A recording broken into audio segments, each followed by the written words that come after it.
Qarlı havada Xan Sarayında gəlib çəkəcəyimizi demişdik. İndi qar yağmışdı, yaxşı gündə çıxdı, arxada dağların mənzərəsi də görsənir. Xan Sarayı ilə bağlı bir-iki dən yeniliyi də hazır gəlmişkən deyək.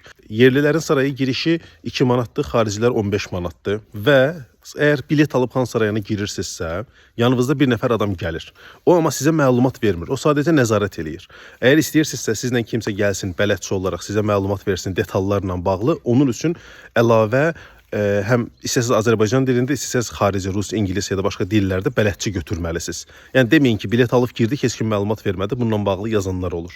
İkinci məsələ, Xan Sarayının həyətində böyük bir taxta qapı var. Ora adətən açıq olur. Xüsusi bir təmir işi və s. olmayanda. O keçir Abad Keramika Mərkəzinə. Hal-hazırda da buradayıq. Bura ölkədəki ilk keramika mərkəzidir. Yaxın zamanlarda içəridə o keramikalar nətə hazırlanır və s. onunla bağlı da video çəkəcəyik. Burada divarlarda yenə burada hazırlanmış keramika işləri var. Çox adam şəkil gələndə bunlarla şəkil çəkdirir. Kənarda balaca heykəllər var. Həmçinin gəlib burada keramika hazırlamaq master-klassı da eləyə bilirsiniz. Gələndə Xan Sarayına bilet aldığınız qapıdan içəri girin, sonra böyük taxta qapıdan keçin bu tərəfə. Buraları da gəzib, hətta aşağı düşəndə orada şəbəkə emalatxanası var. Bu yaxınlarda rəsmi açılışı olacaq. Onda oranın da videosunu çəkəcəyik. Bizi izləməyə davam edin.